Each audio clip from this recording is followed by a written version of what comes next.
Hello student, welcome to online study Ashadeep International School. English medium standard 11th subject Hindi है। शीर्षक है कल्पना शक्ति chapter 16। कल्पना शक्ति शीर्षक के जो लेखक हैं, फर्स्ट ऑफ ऑल हम कल्पना शक्ति शीर्षक के लेखक का परिचय देखेंगे। आधुनिक हिंदी साहित्य में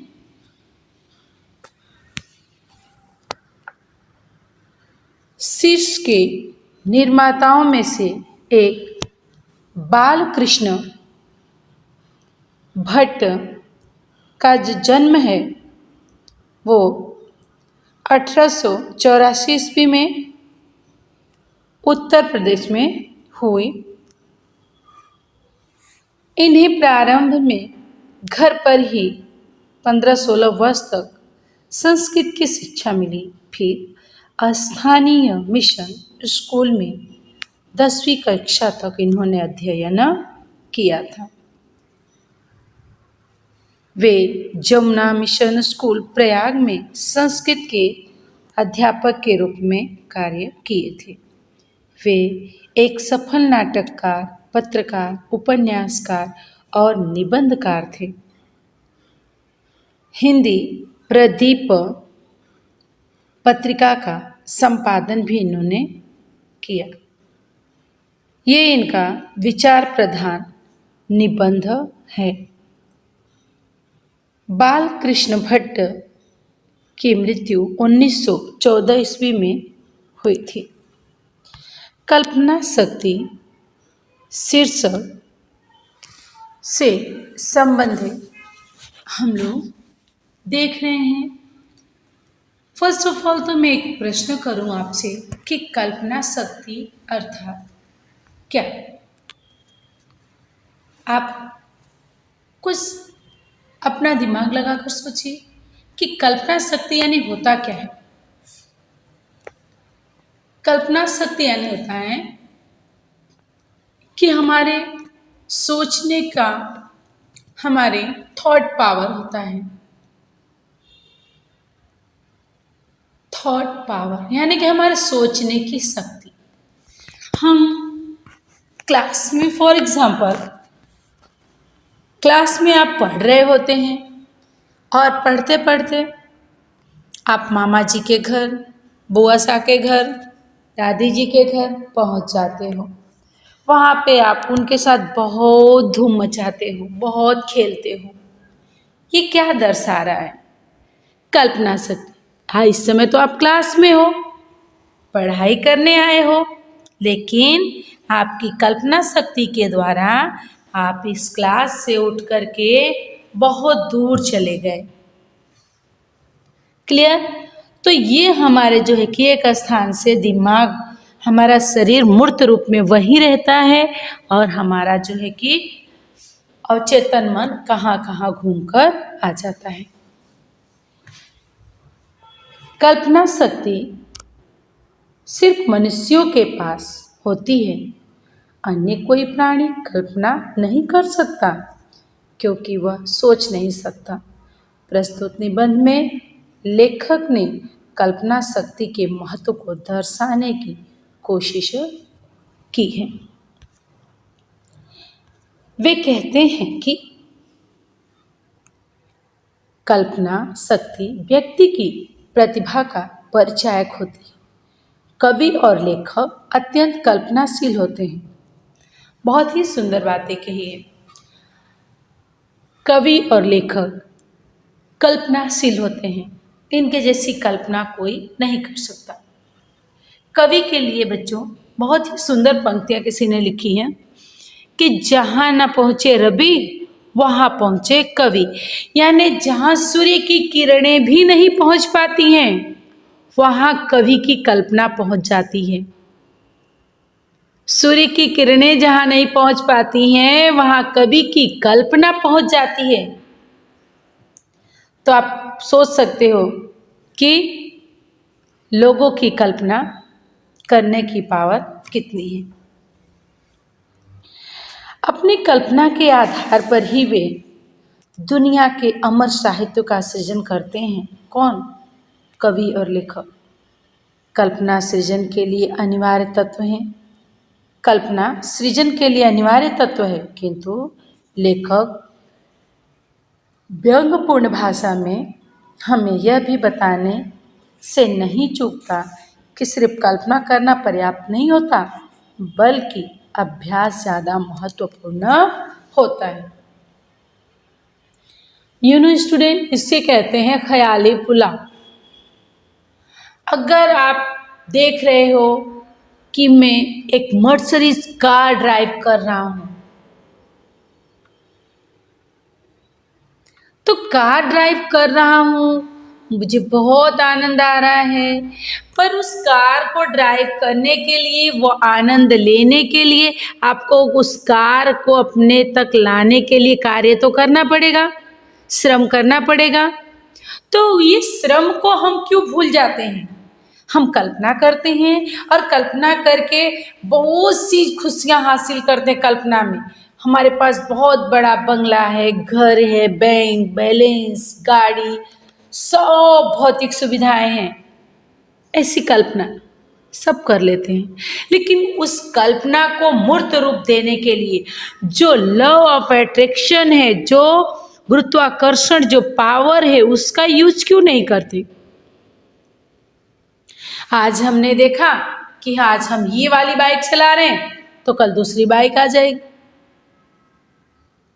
परसों साइकिल पे मन आ जाएगा। तो हमारी जो कल्पना है, जो हमारी सोचने की जो शक्ति है, उसको एक ही विचार पर केंद्रित क्यों नहीं करते? हम डिसाइड नहीं कर पाते कि हमें चाहिए, एक्चुअली हमें चाहिए क्या? हमें जो चाहिए, अगर हम उसी पे फोकस बनाए रखते हैं, उसी को रोज अपने दिमाग में लाते हैं, उसी पे रोज हम सोच रखते हैं, रोज हम उसका आनंद लेते हैं, तो एक दिन पूरा यूनिवर्सल उसको हम तक लाने के लिए प्रयास करता है और वाकई वो चीज़ें हमारे पास आ जाती हैं। तो हमें रोज अपनी थॉट नहीं बदलनी है, एक चीज़ पर अपने ध्यान को केंद्रित करके उसे पाने के लिए हमें क्या करना है? अभ्यास करना है, उस पर परिश्रम, उस पर कार्य, उस दिशा में कार्य करना है। सोचने से बच्चों अगर सब कुछ मिलता तो लोग सोचकर ही क्यों ना पा लेते, लेकिन सोचने से सब कुछ मिलता है, ये सत्य है, ये असत्य नहीं। लेकिन सोच कैसी होनी चाहिए कि सोच ऐसी होनी चाहिए कि उस पे हम कार्य भी करें। अद्भुत देन, कल्पना शक्ति ईश्वर द्वारा मनुष्य की एक अद्भुत देन है। संसार में मनुष्य को छोड़कर किसी अन्य को यह शक्ति प्राप्त नहीं। कौन सी शक्ति बच्चों? कल्पना करने की शक्ति। मनुष्य के अलावा किसी के पास भी ऐसी शक्ति नहीं। महाकवि कालिदास, ध्यान देना बच्चों, मैं थोड़ी सी छोटी सी स्टोरी के माध्यम से ये बात क्लियर करूंगी। महाकवि कालिदास के बारे में आप लोग जानते हैं तो इतना अवश्य जान रहे होंगे कि महाकवि कालिदास बचपन में बहुत ही मूर्ख थे। बचपन क्या, युवावस्था तक वो मूर्ख थे। वो कालिदास पेड़ की जिस डाल पर बैठते थे उसी डाल को काटते थे, उनको पता नहीं कि मैं गिर जाऊंगा। वो कालिदास जब वो पढ़ने पाठशाला में जाते थे, गुरुजी और सारे बच्चे उन्हें मूर्ख कहते थे, उन्हें बहुत बुरा लगता था। उन्हें पढ़ने की बहुत चाहत थी पर उन्हें कुछ आता नहीं था, पर चाहत थी, वो पढ़ना चाहते थे, वो बुद्धिमान बनना चाहते थे, वो विद्वान बनना चाहते थे, पर उनको कुछ पढ़ना नहीं आता था। पर उनकी जो चाहत थी बच्चों, मैं लॉ ऑफ अट्रैक्शन की बात कर रही हूँ, मैं लॉ ऑफ अट्रैक्शन की बात कर रही हूँ, मैं गुरुत्वाकर्षण पावर की बात कर रही हूँ। ध्यान से आप सुनो। कुछ पता नहीं कि उनको पढ़ना कैसे आएगा। गुरु ने स्कूल से, पाठशाला से गुरु ने निकाल दिया, सौतेली माँ ने घर से निकाल दिया। पढ़ने की इतनी चाहत है, जंगलों में भटक रहे हैं, लकड़ियां काट कर बेच रहे हैं। उनकी एक सखा, जो उनकी एक मित्र थी, सखा थी, मालिन फूल वाली थी, वो उनके साथ रहती है और वो उन्हें बार बार कहती कि तुम्हें पढ़ना आएगा, तुम पढ़ोगे, तुम टेंशन मत लो, तुम चिंता मत करो। वो उन्हें बार बार समझाती है। अब देखो, उनकी जो सोच थी कि वो बहुत विद्वान बनना चाहते हैं, उस पर कार्य हुआ कि पंडितों ने विद्योत्मा से, पूरी स्टोरी नहीं बताऊंगी, बहुत लॉन्ग हो जाएगा। पंडितों ने धोखे से विद्योत्मा से उनका विवाह कराया। विद्योत्मा ने उन्हें लात मारकर अपने राजमहल से निकाला, मूर्ख समझकर। मरने के लिए नदी में जाते हैं। नदी में देखते हैं कि उसी समय एक बकरे का बच्चा आकर के नदी में भागता भागता गिर जाता है। उसे वो बचाते हैं। राज कर्मचारी कहते हैं, ये बच्चा हमें दे दो, हम इसकी बलि देने जा रहे हैं। वो कहते हैं, क्यों? तो देवी माँ प्रसन्न होंगी, हमारे राजा का हुक्म है। तो इस बकरे के जान से अगर देवी माँ प्रसन्न होगी तो मनुष्य की जान पाकर, बलि पाकर, वो राज कर्मचारी कहते हैं कोई मनुष्य बलि के लिए तैयार नहीं, इसलिए राजा इस बकरे की बलि। वो कहते हैं आखिर मैं मरने ही जा रहा हूँ, इस पानी में डूब के मरूंगा, उससे अच्छा कि तुम लोग मुझे माता की बलि में चढ़ा दो। राज कर्मचारी बहुत खुश होते हैं, कहते हैं बहुत अच्छा है, इस बकरे को छोड़ दो, चलो इसको हम बलि दे देते हैं। और माता जी के स्थान काली माँ के मंदिर में उसे बलि देने के लिए कालिदास को ले जाते हैं। इतने में माँ की कुछ कृपा होती है और तूफान आ जाता है और ये सारे कर्मचारी वहाँ से भाग खड़े होते हैं। बिजलियाँ कड़कने लगती हैं, जोर जोर की बरसात होने लगती है। कालिदास फिर रोने लगते हैं, कहते हैं माँ, मैं मरने के लिए तेरी चरण में, मैं मूर्ख हूँ, मुझे कोई बुद्धि कोई ज्ञान नहीं, सब मेरा तिरस्कार करते हैं माँ, मुझे अपने चरण में ले ले माँ। रोने लगते हैं और फिर माँ की कृपा होती है कि वो जो शब्द वहाँ बोल रहे हैं वो काव्य रूप में निकल रहा है। उनकी सखा उन्हें ढूंढते वहाँ तक आती है। अपनी सखा के बारे में कुछ शब्द वो बोलते हैं जो कि काव्य संस्कृत में बोल रहे हैं, संस्कृत काव्य में बोल रहे हैं। वह देखकर वो आश्चर्यचकित हो जाती है और कहती है, काली, तुझ पे माँ की कृपा हो गई, तू तो संस्कृत बोल रहा है, तू तो काव्य बोल रहा है, कविता बोल रहा है। तो ये उनकी चाहत थी बच्चों। जो लॉ ऑफ अट्रैक्शन का पावर था वो काम कर रहा था, उन्हें विद्वान बनना था, एटलीस्ट वो विद्वान बन ही गए। तो हमें जो है वो अभ्यास तो करते रहे, सोचते भी रहे, तो सोचना भी है और उस पर कार्य भी करना। विकास, किसी किसी व्यक्ति में जन्म से ही कल्पना बीज अंकुरित हो जाते हैं और उम्र बढ़ने के साथ इसका प्रभाव बढ़ता ही जाता है, इसका प्रभाव कम नहीं होता है। यदि अभ्यास किया जाता रहे तो इसका 100 गुना प्रभाव बढ़ सकता है। कवि और लेखक इसके प्रत्यक्ष उदाहरण हैं। कवि हैं, लेखक हैं, वैज्ञानिक हैं, इनके प्रत्यक्ष उदाहरण हैं ये लोग। कल्पना शक्ति, परखने की कसौटी हम लोग देख रहे हैं। कल्पना शक्ति में जो परखने की कसौटी है वो कल्पना शक्ति, कल्पना करने वाले की भावना को परखने की कसौटी होती है। शांत या कवि अपनी प्रकृति के अनुसार ही रचनाएं करते हैं, उससे श्रृंगार रस प्रधान कल्पना कभी नहीं बन पड़ी। शांत रस कवि जो हैं, शांत रस के जो कवि अपनी प्रकृति के अनुसार ही रचनाएं करेंगे। तो शांत रस के जो कवि करेंगे वो किस चीज की कविताएं करेंगे? शांत रस से प्रिय कवि भगवान की भक्ति, ईश्वर और आत्मा के मिलन की बातें, आत्मा में परमात्मा की बातें, ये सब। उनसे कभी भी श्रृंगार रस प्रधान कविता नहीं लिखी जा सकेगी।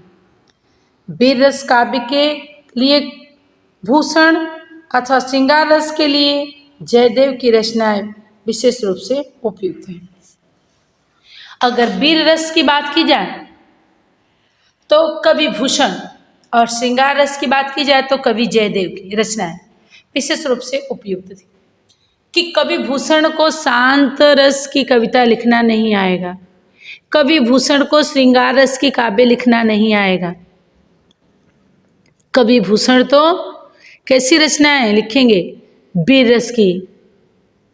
मैं सत्य कहता हूँ सखे, सुकुमार मत मानो मुझे, यमराज से भी युद्ध में प्रस्तुत सदा जानो मुझे।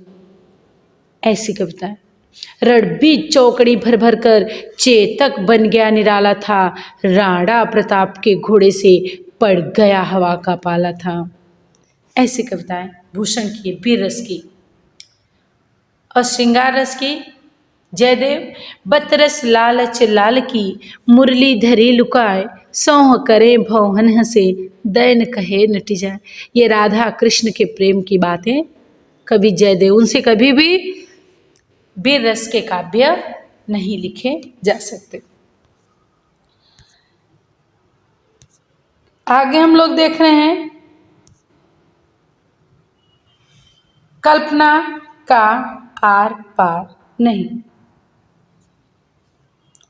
ऐसे अनेक महान विचारक हुए हैं जिनकी कल्पना का आर पार नहीं है। गौतम मुनि, कणाद मुनि, कपिल मुनि, व्यास मुनि, रेखा गणित के प्रतीक यूक्लिड, यूरोप के अनेक वैज्ञानिकों आदि की कल्पना का और छोर नहीं था कि वो कितने कल्पनाशील और कितने महान थे। उनकी कल्पना का कोई अंत नहीं है। इनके सोचने की, समझने की जो ताकत थी, जो पावर थी, जो धैर्य की क्षमता थी, वो अन्य किसी में नहीं। एक बार तो आत्मा और परमात्मा के विश्लेषण की कल्पना में गौतम बुद्ध इतने खो गए कि एक चरवाहा एक पेड़ के नीचे बैठे वो ध्यान में खोए थे कि उसी समय एक चरवाहा आया और उनसे बोला, अरे भाई, तुमने मेरी गायों को देखा है? मेरी गाय कहाँ गई? तूने देखा है? मैं थोड़ा सो गया, गाय पता नहीं कहाँ चली गई, तूने देखा? गौतम बुद्ध को तो पता ही नहीं कौन क्या बोल रहे, इतने वो विचार में लीन है, कल्पना में खोए हैं। वापस उसने पूछा, 2-3 बार पूछा, पर बुद्ध को तो पता ही नहीं, वो तो आत्मा में अपने को खूब रमा दिए हैं। इसने क्या किया, एक मोटा सा बेल का कांटा तोड़ा और तोड़ करके बुद्ध के कान में ठुचा दिया। फिर भी बुद्ध को कुछ नहीं पता है, बुद्ध तो कल्पना में लीन है। घंटों बाद जब बुद्ध की चेतना भंग हुई, वो अपनी कल्पना शक्ति से धरातल पर उतरे तो उनके कानों में असहनीय पीड़ा थी। जब कानों को स्पर्श किया तो देखा कान रक्त से लहूलुहान है और उसमें मोटा सा बेल का कांटा चुभाया गया है। ऐसी है इन लोगों की कल्पना कि वो जब कल्पना के सागर में डूबते हैं तो इतनी गहराई में डूब जाते हैं कि बाह्य दुनिया का, बाहरी दुनिया की उन्हें कोई खबर ही न रहती है।